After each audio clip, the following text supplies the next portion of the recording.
5 ازاي يا دكتور؟ انت هببتي ايه يا شروق؟ دوست عليه ولا لعبتي في ايه هنا؟ والله العظيم ما عملت حاجه دكتور، ما تهزرش والنبي. يا جماعه هزر في ايه بس؟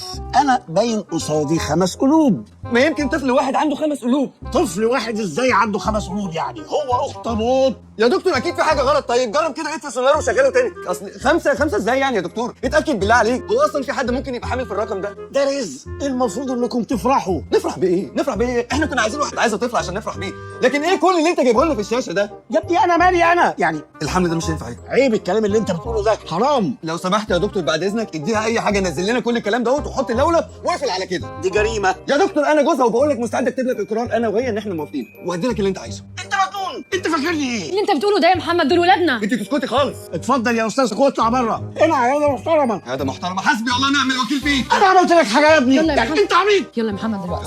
حسبي الله ونعم الوكيل فيك. معلش انا اسف، يلا بقى، يلا احنا اسفين يا دكتور والله. حسبي الله ونعم الوكيل فيك.